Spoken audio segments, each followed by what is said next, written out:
बच्चों? बच्चों पहले हम हाथ जोड़कर श्लोक बोलेंगे। त्वमेव माता च पिता त्वमेव, त्वमेव बंधु च सखा त्वमेव, त्वमेव विद्या द्रविणं त्वमेव, त्वमेव सर्वं मम देव देवा।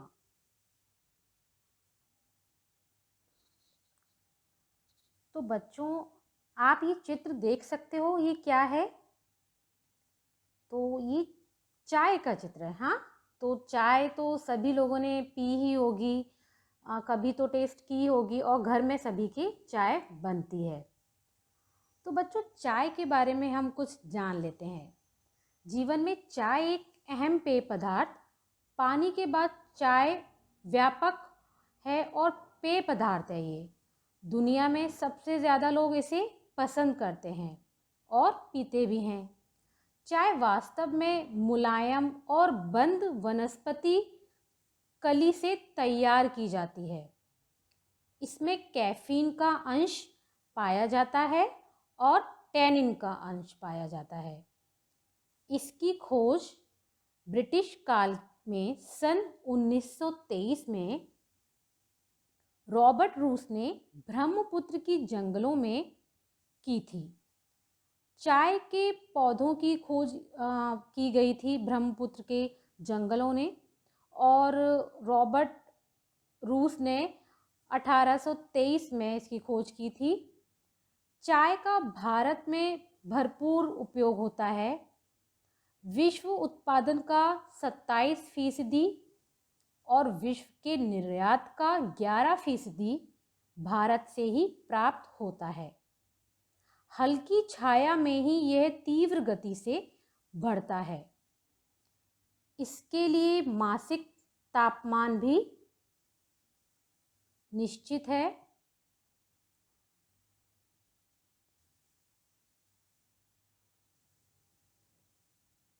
तो बच्चों आप ये देख सकते हो चित्र में, ये क्या है?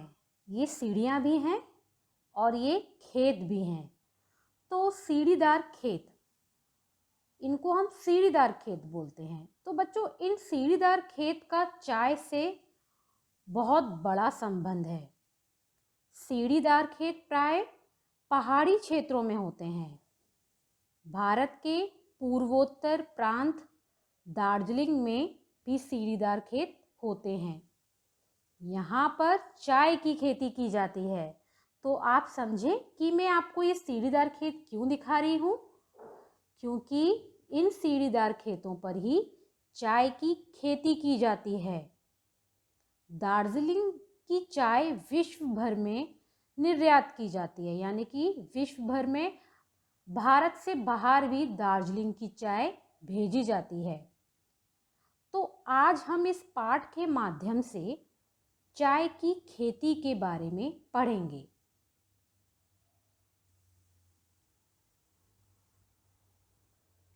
तो आज का जो हमारा चैप्टर है, पाठ है, वो है सीढ़ीदार खेत, पाठ 10, जो आपकी परिवेश की पाठ्य पुस्तक से ही लिया गया है। तो आप इसको ध्यान से सुनिएगा और समझिएगा। तो हम चैप्टर को पढ़ेंगे। अमित सिलीगुड़ी में रहता था। उसके पापा डॉक्टर होने के कारण बहुत व्यस्त रहते थे। सिलीगुड़ी जो है बच्चों, वो पश्चिमी बंगाल में है और वो एक हिल स्टेशन है। तो अमित जो है सिलीगुड़ी में रहता था। उसके पापा डॉक्टर होने के कारण बहुत व्यस्त रहते थे, बहुत बिजी रहते थे। व्यस्त का अर्थ है यहाँ पर बहुत बिजी रहते थे। अतः वह अमित को छुट्टियों में कहीं घुमाने भी नहीं ले जा पाते थे। पिछले साल अमित के अध्यापक उसकी कक्षा को टूर पर काचिरंगा लेकर गए, लेकिन अमित नहीं जा पाया था। काचिरंगा जो है वह आसाम में है, तो वो जा नहीं पाया था। तो आज कक्षा में अध्यापक जी ने बच्चों को दार्जिलिंग के टूर के बारे में सूचित किया और उसके बाद कक्षा में अध्यापक जी ने बच्चों को दार्जिलिंग के टूर के बारे में सूचित किया। बच्चों, आप जानते हो दार्जिलिंग जो है पश्चिमी बंगाल में है और दार्जिलिंग भारत के का बहुत ही सुंदर एक शहर है जहाँ पर चाय की खेती होती है। तो आप इस चित्र में देख सकते हो कि भारत के इस मैप में दार्जिलिंग जो है पश्चिमी बंगाल में स्थित है। तो फिर आज कक्षा में अध्यापक जी ने बच्चों को दार्जिलिंग के टूर के बारे में सूचित किया। तो मैंने आपको दिखाया कि दार्जिलिंग कहाँ पर है। तो इच्छुक विद्यार्थियों को अपना नाम नियत राशि के साथ जमा करने के लिए 1 सप्ताह का समय भी दिया है। मतलब यहाँ पर ये है कि इच्छुक विद्यार्थी जो लोग जाना चाहते हैं, इच्छुक का अर्थ है यहाँ पर जो लोग जाना चाहते हैं, तो वो अपना नाम और जो भी राशि, जो भी उसकी फीस मांगी जाएगी वो उन्हें जमा करनी पड़ेगी। तो 1 सप्ताह का समय भी दिया है। 1 सप्ताह का समय दिया गया है। टूर शब्द अमित के लिए रोमांच भरा और जिज्ञासा वाला था। टूर शब्द सुनकर हम सभी लोग को अच्छा लगता है, हम सभी लोगों को जाने का बहुत मन होता है और अमित को भी ये बहुत एंटरटेनिंग लग रहा था, बहुत रोमांच से भरा हुआ लग रहा था और वो जिज्ञासा वाला था। तो उसको जाने की इच्छा हो रही थी। जिज्ञासा वाला था मतलब जिज्ञासा वाला का अर्थ है उसको कुछ करने की इच्छा होना, जिज्ञासा होना। तो वो उसको वहाँ पर जाने की इच्छा हो रही थी। तो अतः इस बार अमित ने सोच ही लिया, तो अमित ने सोच ही लिया था कि वह भी स्कूल के और बच्चों के साथ टूर पर दार्जिलिंग जाएगा। लेकिन वो अपने पापा से कैसे कहे? तो उसने वो सोचा था कि वो अपने पापा से कैसे कहे। तो पापा से दार्जिलिंग जाने की बात कैसे कही? तो शाम को क्लिनिक से आकर पापा चाय पीने लगे। जब उसके पापा शाम को आते हैं तो वो क्लिनिक से आकर चाय पीते हैं। आप जैसे अपनी पाठ्य पुस्तक में चित्र में देख सकते हो। तो अमित ने सोचा कि बात करने का यही उचित समय है, मतलब यही सही समय है, तो वो पापा से बात कर सकता है। आप लोग भी कभी कभी अपने मन की जब बात करनी होती है तो मम्मा पापा का मूड देखते हो कैसा है, उसके बाद ही बात करते हो। तो अमित आकर धीरे से बोला, पापा पापा आप मना तो नहीं करेंगे? सबसे पहले हम लोग भी ऐसे ही बोलते हैं बच्चे लोग कि आप लोग पहले मना तो नहीं करोगे, सही बताओ फिर हम कुछ बात करें। तो बेटा किस बात के लिए? तो उसके पापा ने बोला, बेटा किस बात के लिए? तो पापा हमारी कक्षा के बच्चे टूर पर दार्जिलिंग जा रहे हैं, मैं भी टूर पर जाना चाहता हूँ।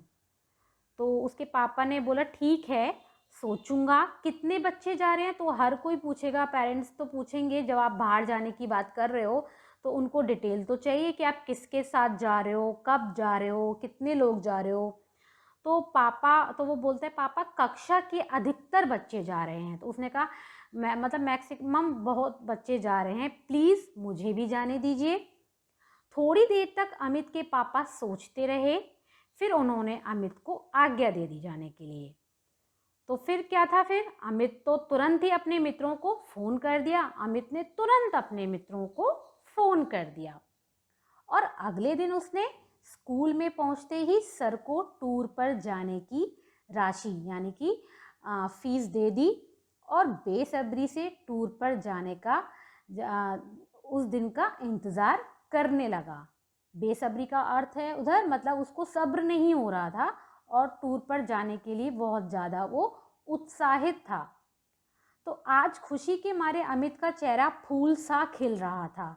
तो खुशी के मारे वो बहुत ही खुश हो रहा था क्योंकि अगले दिन सुबह ही उसे बस से जाना था, क्योंकि उसको बस से जाना था। और जब आप लोग बस से पिकनिक जाते हो तो कितना मज़ा आता है ना। तो अमित के साथ सभी बच्चे दार्जिलिंग जैसा खूबसूरत पहाड़ियों का शहर देखने के लिए उत्साहित थे। बच्चों दार्जिलिंग जो है बहुत ही खूबसूरत शहर है। अमित की मम्मी ने कुछ गर्म कपड़े भी अटैची में रख दिए। साथ में कुछ नाश्ते का सामान, बिस्कुट, दाल मोठ, मठरी और लड्डू भी रख दिए। मम्मी तो बच्चों के लिए बहुत ही चिंतित होती है। जब वो लोग बाहर जाते हैं तो वो सबसे पहले खाने का सामान तो वो रखती हैं कि हमारे बच्चे भूखे ना रह जाएं। खाने का सामान देखकर तो अमित फूला नहीं समाया, वो तो और खुश हो गया, क्योंकि हम अपने मित्रों के साथ में शेयर करके खाते हैं, तो ऐसे ही वो भी खुश हो गया। तो टूर पर जाने के उत्साह के कारण अमित सुबह जल्दी जल्दी उठकर तैयार हो गया और वह अटैची लेकर पापा के पास जाकर खड़ा हो गया। फिर क्या था, पापा का हाथ पकड़कर प्यार से बोला, पापा प्लीज मुझे स्कूल छोड़ आइए, अगर देर हो गई तब तो मैं यहाँ रह जाऊँगा। अब हमको जब स्कूल जाना होता है नॉर्मल जब पढ़ने के लिए तो हम अपने आप से जल्दी नहीं उठते ना, तब तो हमें मम्मा उठाती है। लेकिन अभी तो उसको टूर पे जाना था तो वो जल्दी से उठ भी गया। तो अपने बेटे की उत्सुकता और चाहत को देखकर, मतलब उसकी उत्सुकता को देखकर अमित के पापा उसे तुरंत स्कूल छोड़ने के लिए चल दिए। रास्ते भर अमित के पापा उसे समझाते रहे कि बेटा ज़्यादा शैतानी मत करना। अक्सर हमारे पेरेंट्स हमको समझाते हैं जब हम बाहर जाते हैं, ऐसे ही अमित के पापा ने भी उसको समझाया और फिर बोले टीचर के साथ ही रहना, उनका कहना मानना और पहाड़ों की ज़्यादा ऊंचाई पर चढ़कर नीचे मत झांकना, क्योंकि ये जो दार्जिलिंग है वो तो हिल स्टेशन है और वहाँ पर तो पहाड़ हैं और ऊपर से झांकोगे तो फिर आपको डर लगेगा। और गर्म कपड़े पहने रहना और अकेले मत घूमना, क्योंकि पहाड़ी है तो वहाँ पर ठंड भी होती है। तो अपने पापा की हर बात पर अमित हाँ कहता रहा। बस इसी तरह बातों ही बातों में स्कूल आ गया। स्कूल पहुंचकर अमित ने देखा कि बस तैयार खड़ी थी। सर कुछ बच्चों के साथ बस में बैठे हुए थे। कार से उतरकर अमित झटपट अटैची लेकर बस में बैठ गया, क्योंकि बहुत उत्सुक था वो। सब बच्चों की बस में बैठते ही बस चल दी। अपने विद्यार्थी जीवन में अमित पहली बार साथियों के साथ टूर पर जा रहा था। अमित पहली बार अपने साथियों के साथ, अपने मित्रों के साथ टूर पर जा रहा था, तो बहुत खुश था। सर ने सब बच्चों को कुछ बातें सावधानी बरतने के लिए समझाई। बच्चों जब हम टूर पर जाते हैं तो हमारे टीचर्स, हमारे अध्यापक जो हैं, हमें बस में चढ़ने से पहले बहुत सारी चीज़ें समझाते हैं। तो ऐसे ही अमित के सर ने भी सावधानी बरतने के लिए कुछ बातें समझाई। फिर बच्चों को खाने के लिए मठरी एवं मीठे बिस्कुट छोटी छोटी थैलियों में डालकर दिए। उसके बाद उन्होंने बस में बच्चों को छोटी छोटी थैलियों में बिस्किट और मीठी मठरी डालकर दिए। खाने के बाद गानों का कार्यक्रम चल दिया। खाने के बाद क्या हुआ, गाने, सब लोग गाने लगे। जैसे हम लोग जाते हैं तो गाना गाते हैं ना, तो वैसे ही वो लोग भी गाने गाने लगे। किसी ने गीत गाया, किसी ने कविता और किसी ने गजल सुनाई। इस तरह बस का सफर चलता रहा। सर बच्चों का मनोरंजन करवाते रहे। बस मैदान पार करके कब पहाड़ों पर आ गए पता नहीं चला। जो सिलीगुड़ी है वो तो मैदानी है, लेकिन जो दार्जिलिंग जब जाते हैं तब उसके लिए पहाड़ियाँ चढ़नी पड़ती हैं। इसका पता तब लगा जब बस दार्जिलिंग की टेढ़ी मेढ़ी पहाड़ी सड़कों पर लहराती, बल खाती चल रही थी। बच्चों आप एक बार दार्जिलिंग का चित्र देखिए तो आपको देखकर बहुत मज़ा आएगा कि दार्जिलिंग कितना सुंदर है। देखिए आप ये देख सकते हैं कि दार्जिलिंग कितना सुंदर है। ये दृश्य देखकर सभी को दार्जिलिंग घूमने का तो मन हो ही रहा होगा ना। और रास्ते में सीढ़ीदार खेत दिखाई दे रहे थे। ऐसे सीढ़ीदार खेत बच्चों ने पहली बार देखे। ऐसे हरे भरे खेत देखकर बच्चे उछल पड़े और सब एक साथ बोले, सर ये हरे भरे सीढ़ियों जैसे खेत किसके हैं? तो फिर सर ने कहा, बच्चों ये चाय के बागान हैं। क्या चाय के और वे भी हरे भरे खेत हैं?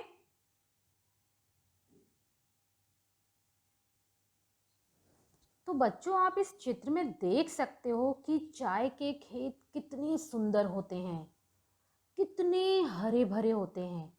चाय की पत्ती का रंग तो काला होता है, लेकिन उसकी खेती देखिए कितनी हरी भरी होती है। ये चित्र देखने में कितना सुंदर लग रहा है। अभी तो एक दृश्य है ये, लेकिन हम इसको जब ढंग से देखेंगे, जब हम जाएंगे वहाँ पर, तो हमको ये और भी सुंदर लगेगा। क्योंकि जब ये चित्र में इतना सुंदर है, तो जब हम वहाँ जाकर देखेंगे तो और भी सुंदर लगेगा ये। आप इस तरीके से देख सकते हो कि चाय की किस तरीके से खेती होती है, कितने लोग, कितनी औरतें यहाँ काम करती हैं। बहुत ही सुंदर नज़ारा है।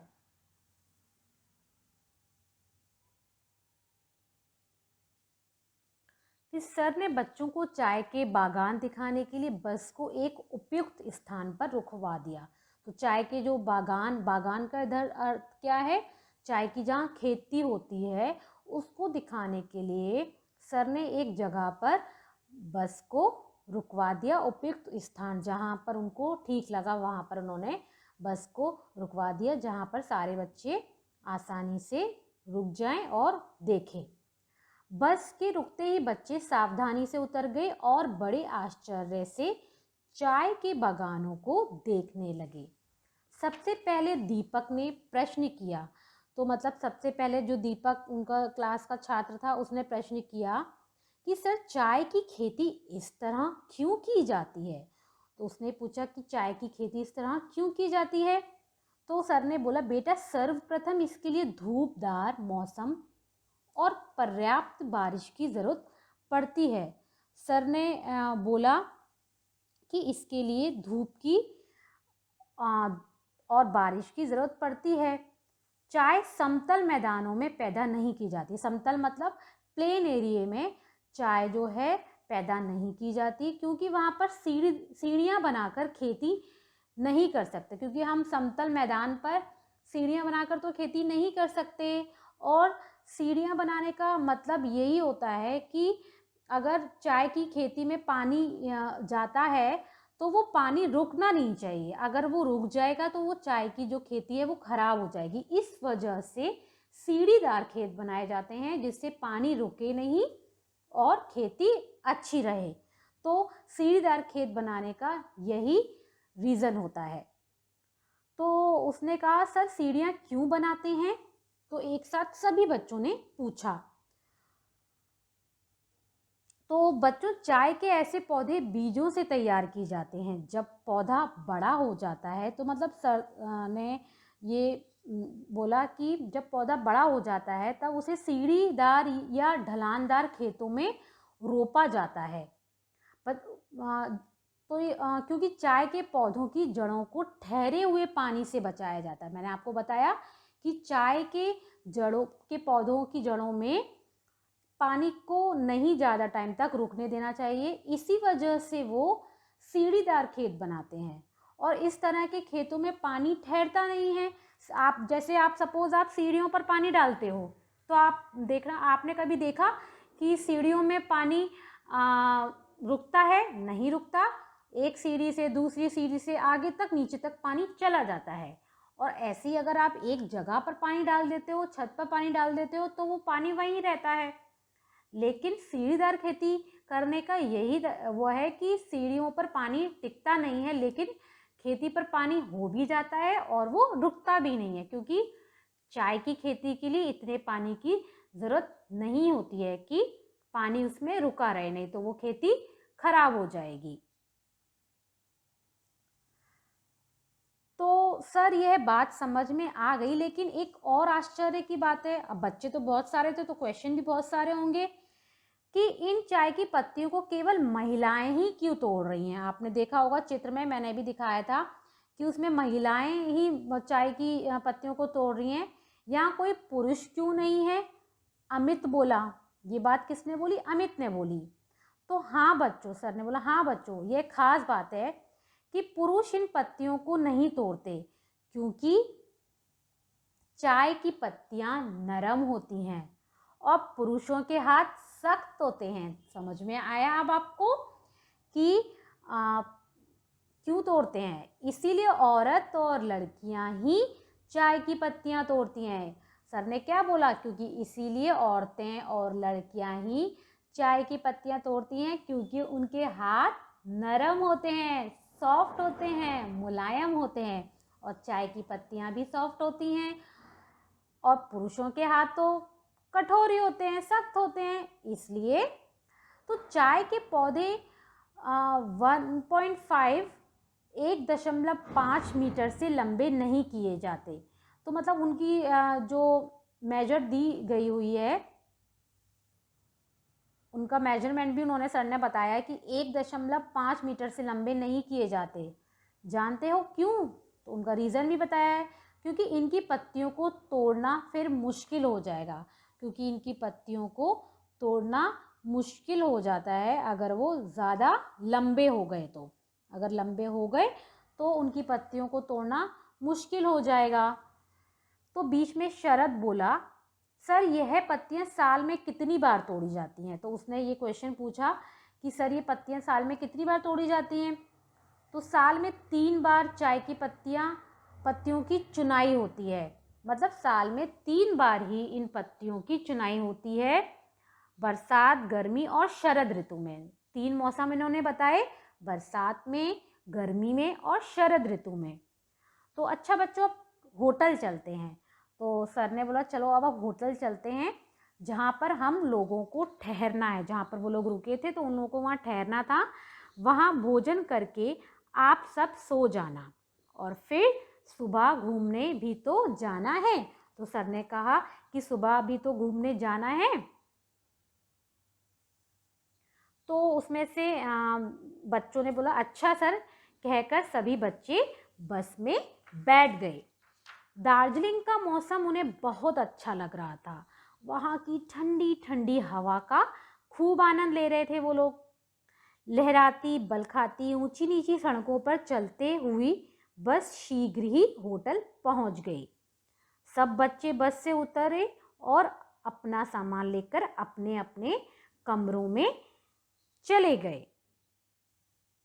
उनके कमरों में टीवी भी रखे हुए थे, जिन्हें चालू करके उन्होंने कुछ देर अपने मनपसंद कार्यक्रम देखे, मतलब प्रोग्राम देखे। टीवी देखकर तो सभी बच्चे बहुत खुश हो जाते हैं, तो अपने ही मन के कार्यक्रम लगाते हैं। उसी समय सर अमित के कमरे में आए और बोले कल हम लोग एक फैक्ट्री जाएंगे जहाँ चाय तैयार होती है। आप देखो कि चाय की पत्तियों के तो उन्होंने बागान बता दिए, लेकिन अब वो चाय की पत्ती जो ओरिजिनल हम यूज़ करते हैं कैसे, मतलब फैक्ट्रियों में तैयार की जाती है। तो बच्चों ने कहा हाँ सर, हम लोग आपसे पूछने ही वाले थे कि ये पत्तियां तो हरी होती हैं, लेकिन प्रयोग होने वाली चाय प्राय काले या गहरे भूरे रंग की होती है, तो ऐसा क्यों होता है? अमित बोला। तो जब वे फैक्ट्री पहुंचे तो वहाँ चाय की पत्तियां सुखाई जा रही थी। जब वो लोग फैक्ट्री गए तो वहाँ पर उन्होंने देखा कि चाय की पत्तियां सुखाई जा रही थी। कहीं सूखी पत्तियों पर खमीर उठाने के लिए पानी का छींटा दिया जा रहा था, मतलब सूखी पत्तियों को फुलाने के लिए पानी का छींटा डाला जा रहा था। खमीर उठाना मतलब उनको और फुलाने के लिए छींटा दिया जा रहा था। तो कहीं सूखी मुरझाई तैयार पत्तियां छानी जा रही थी और सूखी मुरझाई पत्तियों को छाना जा रहा था। वहाँ बड़ी चाय और छोटी चूरा चाय अलग अलग तैयार हो रही थी। चाय की भी बहुत सारी वैरायटी होती हैं, छोटी चाय की पत्ती होती है, बड़ी चाय की पत्ती होती है। अंत में तैयार चाय मशीनों द्वारा डिब्बों में भरी जा रही थी। चाय फिर मशीनों से तैयार होकर उनको डिब्बों में भरी जा रही थी। और डिब्बों में भरने से पहले एक जगह सूखी पत्तियों पर बेलन घुमाया जा रहा था। मतलब डिब्बों में भरने से पहले एक जगह पर सूखी पत्तियों पर बेलन घुमाया जा रहा था। इससे पत्तियों का एक समान आकार हो रहा था। उससे क्या हो रहा था बेलन से कि पत्तियों का आकार जो है वो एक समान हो रहा था। यह सब देखकर बच्चे बहुत खुश हो गए। फिर अमित ने सर से कहा, सर अब हमने यह तो जान लिया कि चाय कैसे तैयार होती है, अब हम दार्जिलिंग में क्या देखेंगे। अमित की बात सुनकर सर खूब जोर से हंसे और बोले, कल सुबह हम सब टाइगर हिल जाएंगे, जहाँ से सूर्योदय के समय पूरी हिमालय की पर्वत श्रृंखला दिखाई देती है। सब बच्चे फिर से होटल पहुंचने के लिए खुशी खुशी बस में बैठ गए। तो बच्चों, आपको ये पाठ समझ में आ गया होगा। तो किस तरीके से आप देख सकते हो कि ये लोग कितना घूमे हैं और चाय की खेती के बारे में उन्होंने जानकारी ली है। तो बच्चों, आपको ये चैप्टर अच्छे से रीड करना होगा। आप सभी को ये चैप्टर समझ में आ गया होगा।